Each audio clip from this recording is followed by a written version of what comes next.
Uh, two quotes for our centering words this morning. The first one come from Aram Jamal Sabir. Although nonviolence may be harder and may require greater sacrifice than violence, at least you don't lose your humanity in the process. And then this is called I Stand, and I've shared it as centering words a few times throughout the years, usually around the 4th of July. And but this is by Andrew Freeborg, and he wrote it back when when the NFL football players were kneeling. He wrote, "I stand to honor the promise that the flag represents. You kneel because that promise has been broken. I stand to affirm my belief that all are created equal and to fight alongside you for that promise. You kneel because too few stand with you. I stand because we can do better. You kneel to remind us to be better. I stand to honor all that have fought and died so that we may be free. You kneel because not all of us are. I stand because I can. You kneel for those who can't. I stand to defend your right to kneel. You kneel to defend my right to stand. I stand because I love this country. You kneel because you love it too."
As a reflection of our values, Change for Change program.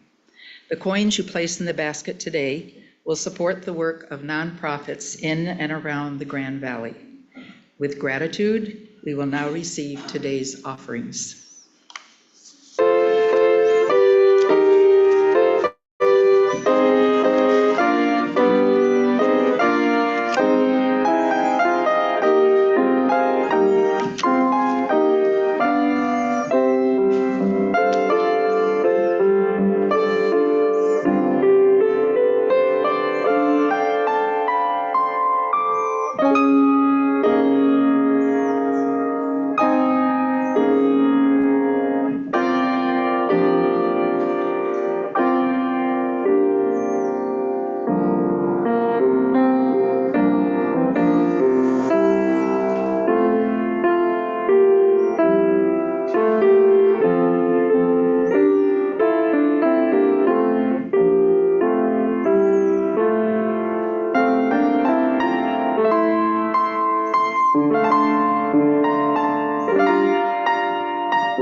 This congregation is a community of ourselves.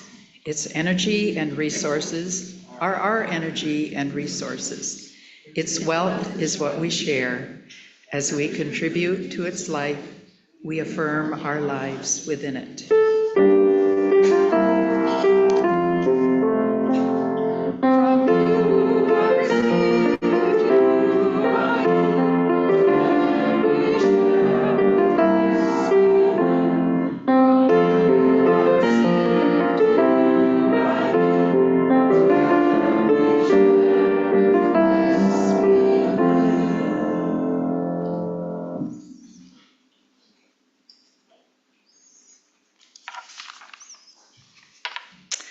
Our next hymn is number 147 in the dark gray hymnal, When All the Peoples on This Earth. Please rise as you're willing and able.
So, what is printed on your order of service is a sermon title, Knitting the Shadows Together.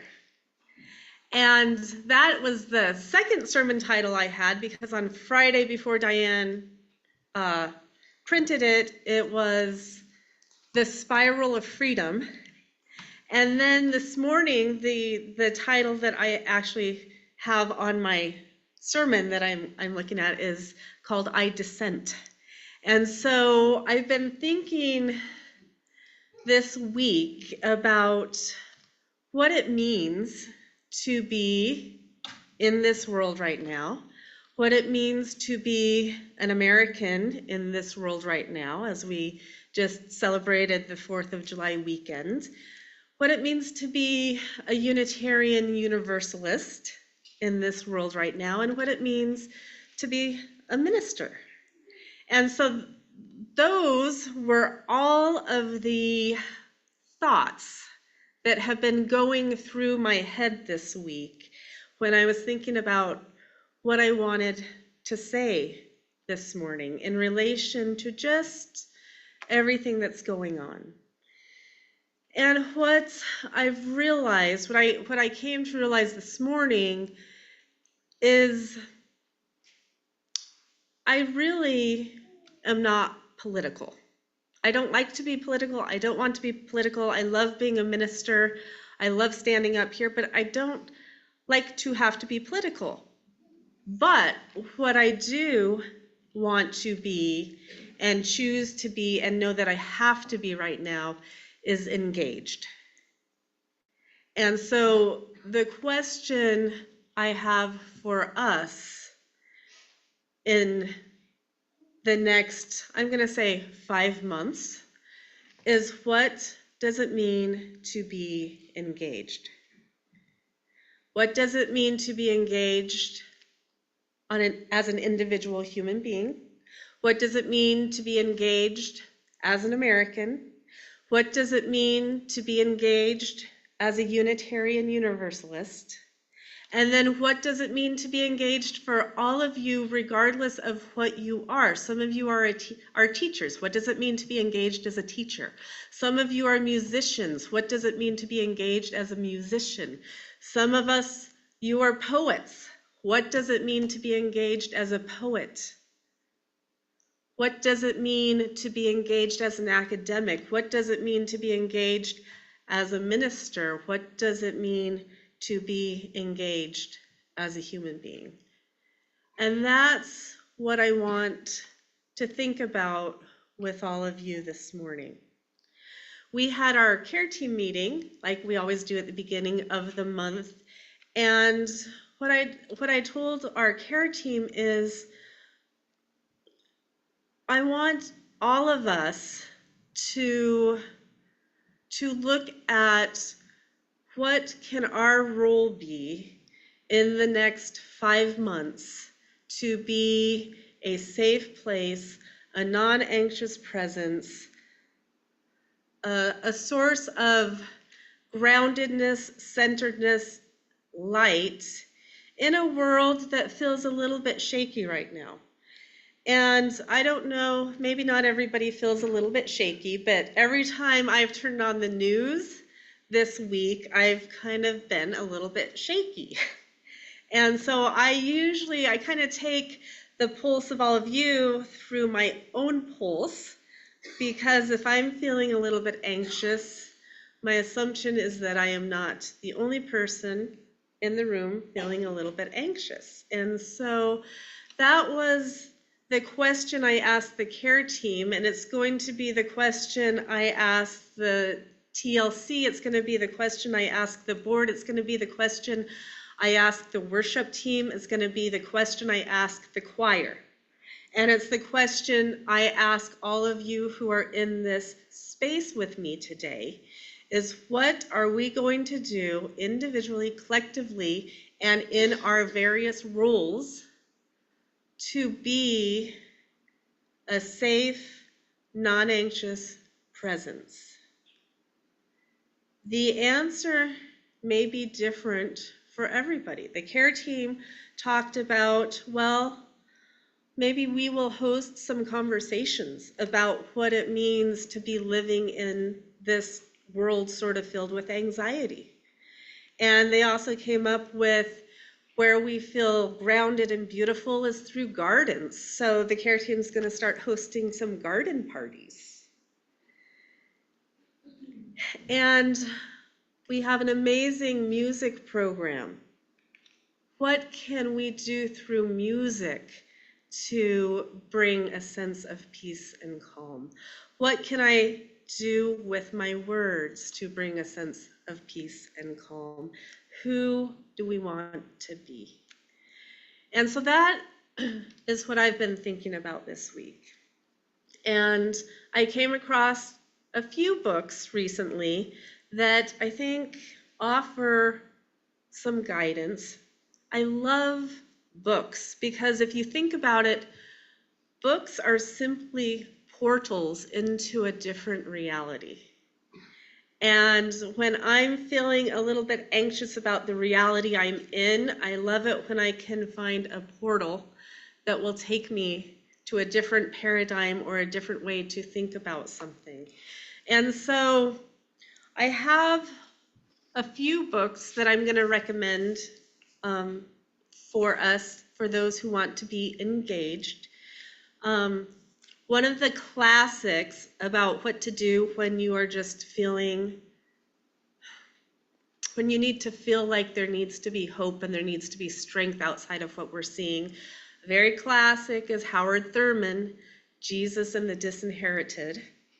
If you want some age-old wisdom from somebody who lived deep, deep oppression and came out on the spiritual side of that, Howard Thurman, Jesus and the Disinherited, that's a great one to start with. I'm also, our chaplaincy class is also reading David Brooks' How to Know a Person. This one is really pretty amazing, and he's a writer, he's a pundit, he's not really a chaplain, but he has a lot of wisdom in this book. So if you want a guide for how to move and navigate this world with kindness and compassion, this is another one that we might think about. He talks about, he says, he talks about how we just need to see other people. And he says, seeing someone well is a powerfully creative act.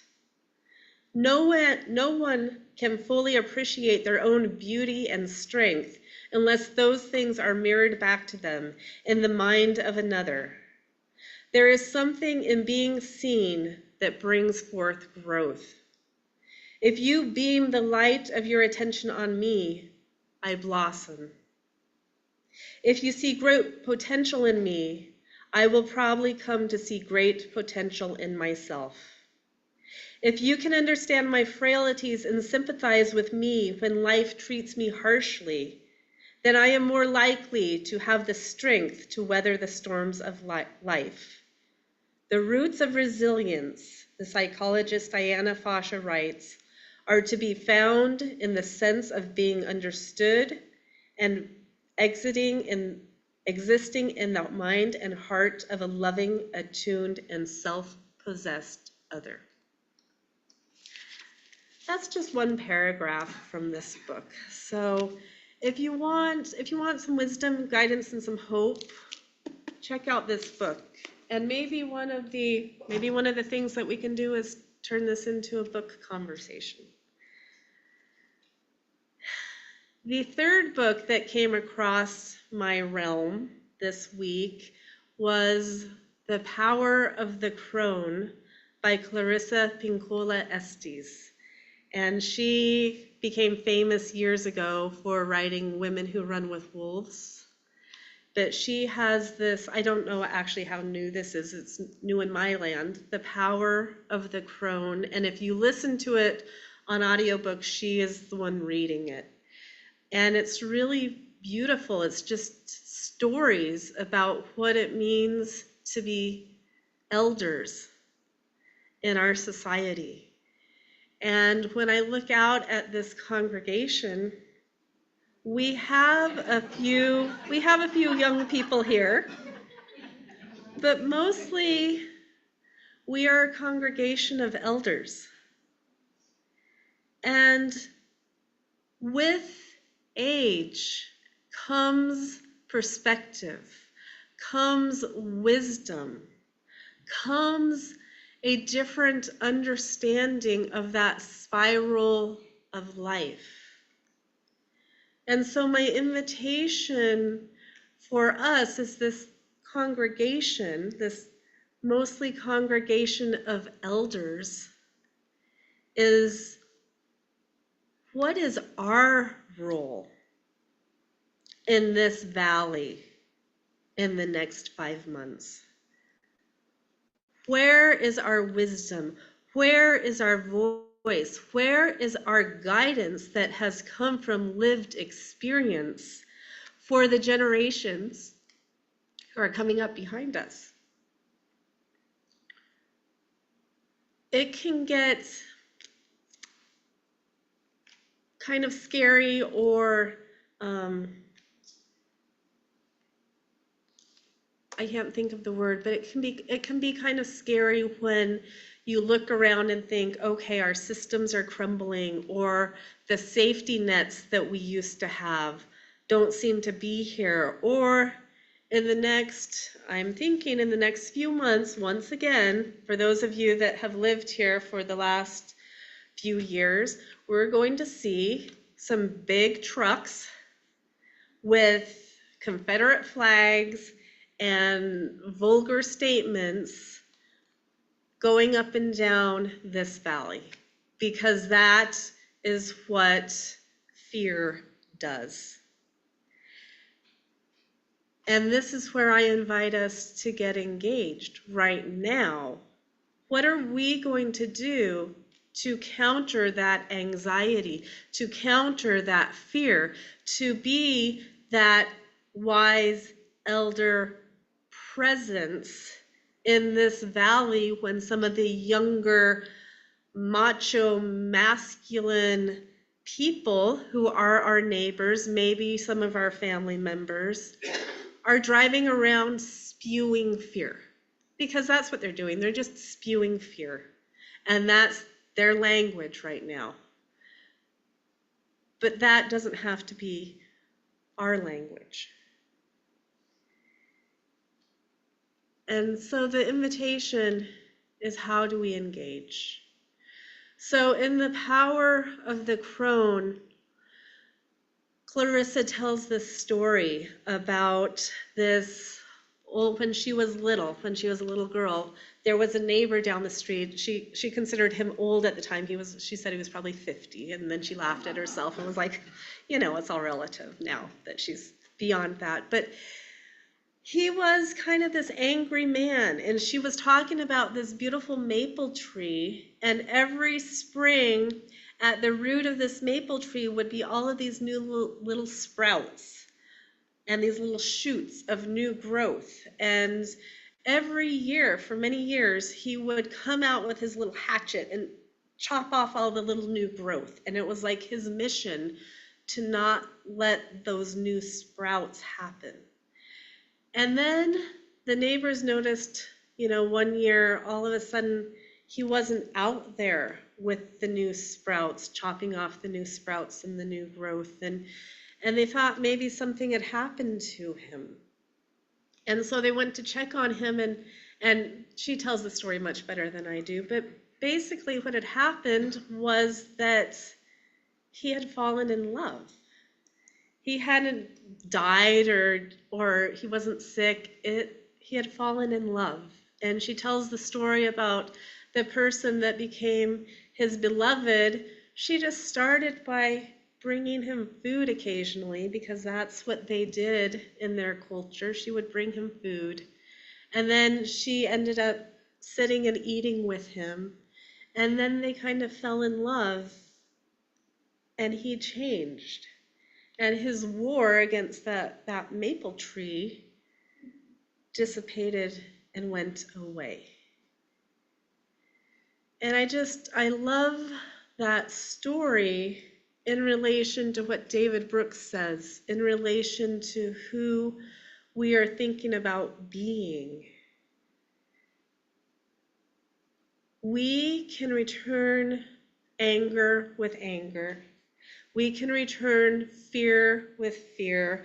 We can engage in the anxiety by becoming anxious. Or we can take a step back and we can say, you know what? We have some years on us. We have some wisdom within us. We have some words within us. We have some perspective. We've been through some hard times and we're still here. And so maybe our voices are needed too. Maybe our voices matter too. Maybe our role modeling how to be kind and compassionate in the midst of other people's anger and fear is exactly what this little valley needs right now. That is not political, but that is being engaged. But it's not engaging in that back and forth of how it's being done right now. My invitation is for us to think about ways to engage that come from a different paradigm, maybe the paradigm of the wise elder, the paradigm of the crone who says there is more to what we see. And we can be the ones to remind people that there's so much more than just what is on the surface right now. And I think I've used this analogy before, but I love this spiritual principle. So I have a pendulum right here, right? And if you're kind of on the bottom of the pendulum and you're hanging out on the bottom of the pendulum, you're going to be going back and forth, right? So you turn on the news and you fly over here with anxiety. And then you come to church and Wendy says something and you're like, oh, it's all going to be okay. And then you're not anxious. And then you go home and you turn on the news again and you're anxious again. Or you drive down North Avenue and there's that truck. And you're going like this. And it's okay, well, let's come to the Wednesday meditation so that we can go back over here. But what if, instead of us spending time on the bottom of this pendulum, what if we just move up the pendulum? The higher you go on this pendulum, the less you're moving back and forth. And so my invitation for us as a community is to think about collectively, but also individually. Where are you on this pendulum? Because if you're swinging back and forth, sometimes that can be fun and sometimes it can make you really dizzy. And so what we can do when we're stuck on that pendulum is it swings over here and we jump in and we're like, oh, we're going to get it back over here. But we're just swinging back and forth. And so my invitation for us to think about, and I don't have all the answers yet, but my invitation is for us to think about not moving back and forth on that bottom of that swing, but how do we move up so that regardless of what happens in the next few months, we're up here. And if people are going like this, people in our lives, people that we love, we can stay up here, and we may go a little bit. You go a little bit still with that pendulum, but you don't have to do the full swing. And maybe part of our voice, maybe part of being elders, is to remind people they don't have to swing back and forth. They can go up. And how do we go up? And so maybe we go up by recognizing the beauty of sitting in a garden. Maybe you go up by engaging, finding your voice. We have some wonderful writers in this congregation. Use your voice, write letters to the editor. But are you writing from the perspective of a swinging pendulum, or are you writing from the perspective of that wise elder?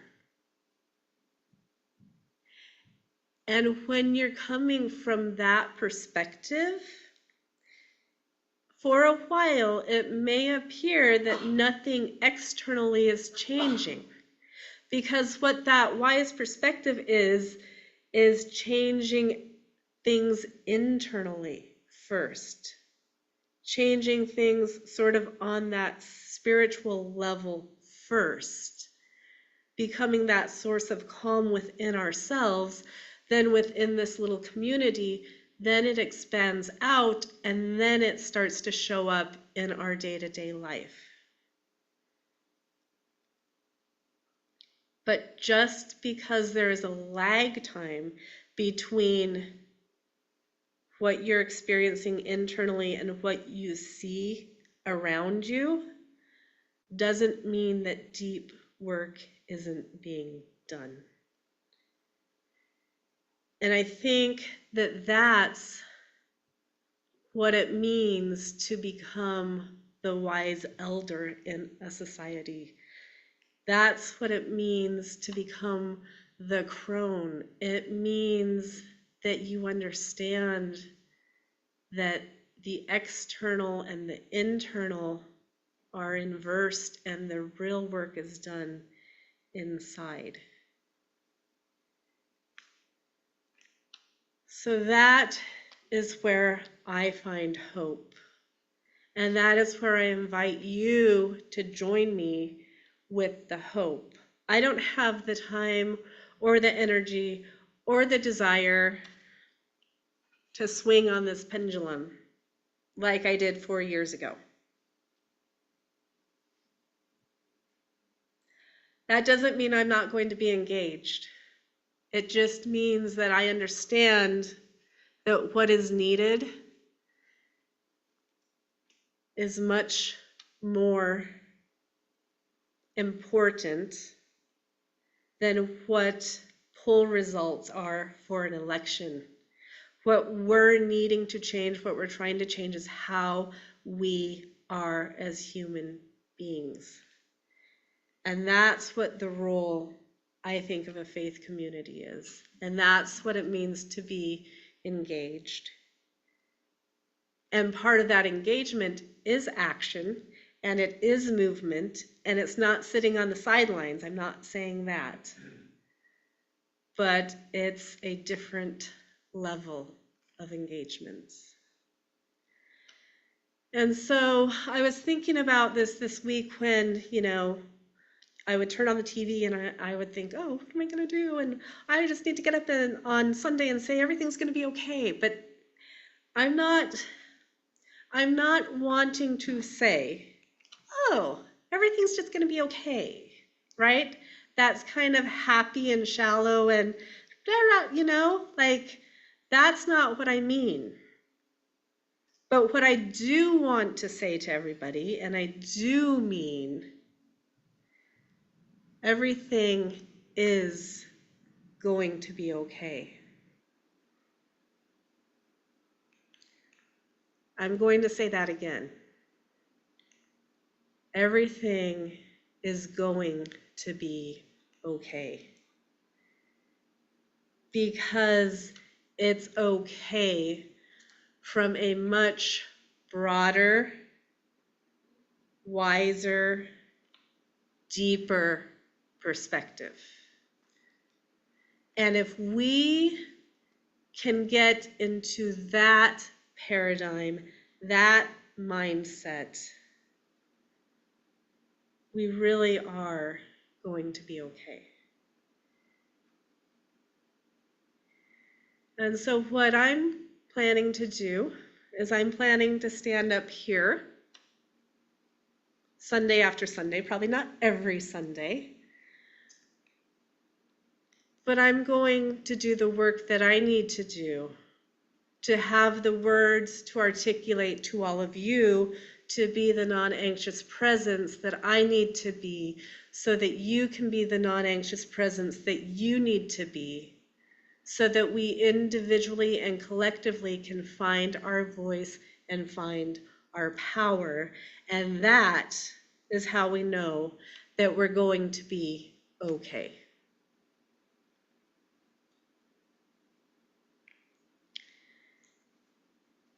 And so with that, maybe we'll leave it there.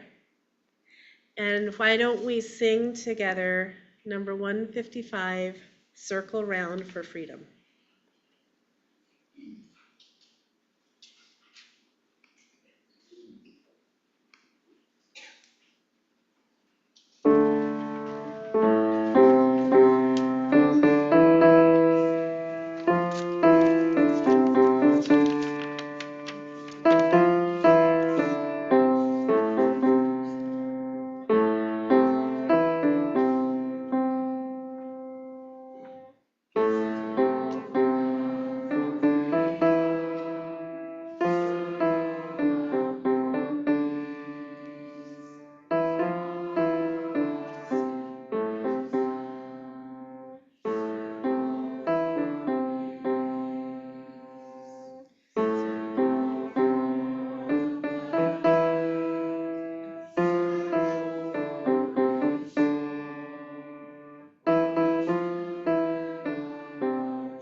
We extinguish this flame, but not the light of truth, the warmth of community, or the fire of commitment.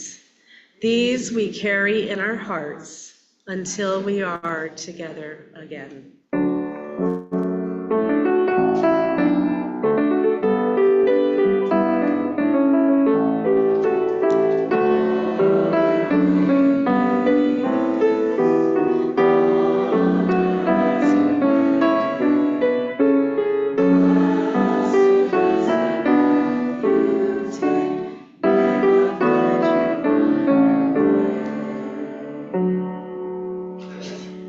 Go now in peace. Amen.